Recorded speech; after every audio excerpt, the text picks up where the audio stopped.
اچھا ٹھیک ہے، میں مان لیتا ہوں کہ کراچی میں کچھ نہیں ہوا اور تم پریشان بھی نہیں ہو. یہ بتاؤ کہ پیپرز میں پھر کیا ہوا؟ اس کا لہجہ ابھی بھی نرم تھا. کچھ نہیں ہوا، بس میں ڈفر ہوں نا، ڈل ہوں، مجھے کچھ آتا ہی نہیں ہے، بلکہ مجھے کچھ آ ہی نہیں سکتا. یہ سب تم سے کس نے کہا ہے؟ وہ بھی اطمینان سے پوچھ رہا تھا. میں نے خود سوچا ہے. غلط سوچا ہے علی سے؟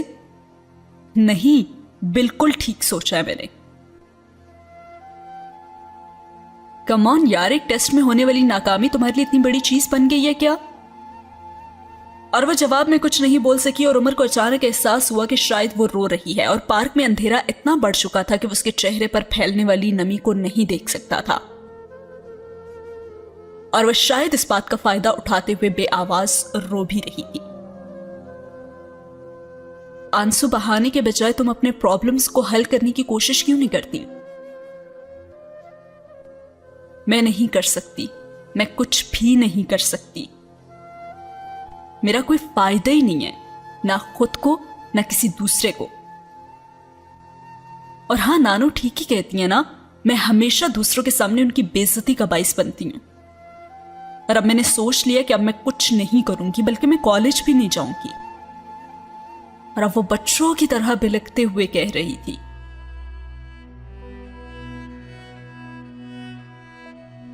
اور عمر ابھی بھی بڑے پرسکون انداز میں سے کہنے لگا، سٹڈیز چھوڑ دو گی تو پھر گھر میں رہ کر کیا کرو گی؟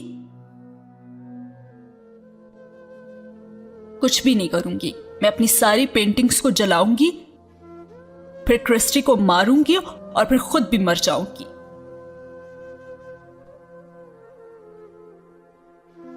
کیا ہو گیا علی سے؟ بکواس مت کرو. اسے جیسے کرنٹ لگا تھا.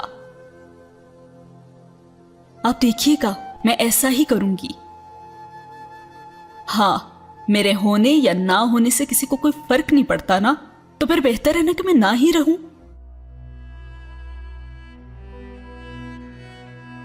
کسی کو میری ضرورت ہی نہیں ہے، میں تو ہوں ہی انوانٹیڈ. اس کے دل کو بے اختیار کچھ ہوا تھا، اور وہ اب چہرہ دونوں ہاتھوں سے ڈھانپ کر رو رہی تھی.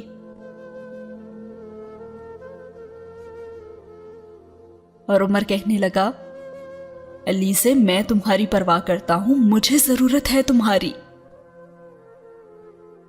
وہ اس کے کندھے پر ہاتھ رکھ کر کہہ رہا تھا، مگر تم میرے باپ نہیں ہو، تم میری ماں بھی نہیں ہو. مجھے ان دونوں کی ضرورت ہے، اور میں چاہتی ہوں کہ وہ میری پرواہ کرے، مگر ان کی زندگی میں میرے لیے کوئی جگہ ہی نہیں ہے. وہ چہرے سے ہاتھ ہٹا کر اس کا بازو پکڑے بچوں کی طرح کہہ رہی تھی، آپ کو پتہ ہے مجھے ان کے روپے کی ضرورت نہیں ہے، مجھے ان دونوں کی ضرورت ہے. مجھے اپنے گھر کی ضرورت ہے، جہاں مجھے آزادی ہو اور جہاں میری اہمیت ہو. مگر ان دونوں کے گھروں میں میرے لیے کوئی جگہ نہیں ہے، ایک کمرہ تک نہیں ہے. وہ بہتے ہوئے آنسوؤں کے ساتھ اب بے اختیار اسے سب کچھ بتاتی جا رہی تھی، جو تھوڑی دیر پہلے کہہ رہی تھی کہ وہ اس کے بارے میں بات نہیں کرنا چاہتی. اب آنسوؤں کے ساتھ وہ اسے ایک ایک بات بتا رہی تھی. شاید وہ بہت خوش تھی کہ اس کا باپ ایک نیا گھر بنا رہا ہے، لیکن جب اس نے دیکھا کہ اس میں اس کے لیے کوئی کمرہ نہیں ہے، وہ بہت تکلیف دہ پوائنٹ تھا اس کے لیے. اور پھر اس نے بتا دیا، آپ کو پتہ ہے پاپا نے میرے ساتھ کیا کیا؟ وہ کراچی میں گھر بنوا رہے ہیں نا، گھر میں سب کے لیے کمرے ہیں، بس میرے لیے نہیں ہے. میں تو یاد بھی نہیں آتی انہیں. اور آپ کو یہ بھی پتا ہے وہ سب مری جا رہے تھے سیر کے لیے، اور مجھے کسی نے کہا تک نہیں. اور وہ خاموشی سے اس کے آنسو دیکھتا اور شکوے سنتا رہا. ممی بھی مجھے ہر سال اپنے پاس بلاتی ہیں، مگر وہ بھی اپنے پاس رکھنے کو تیار نہیں ہے مجھے. انہیں صرف اپنے بچوں کی پرواہ ہوتی ہے اور اپنے شوہر کی فکر ہوتی ہے، میری نہیں ہوتی. میں سوچتی ہوں پھر میری زندگی کا آخر فائدہ ہی کیا ہے، جب میں اپنے پیرنٹس پر یہ بوجھ بن چکی ہوں.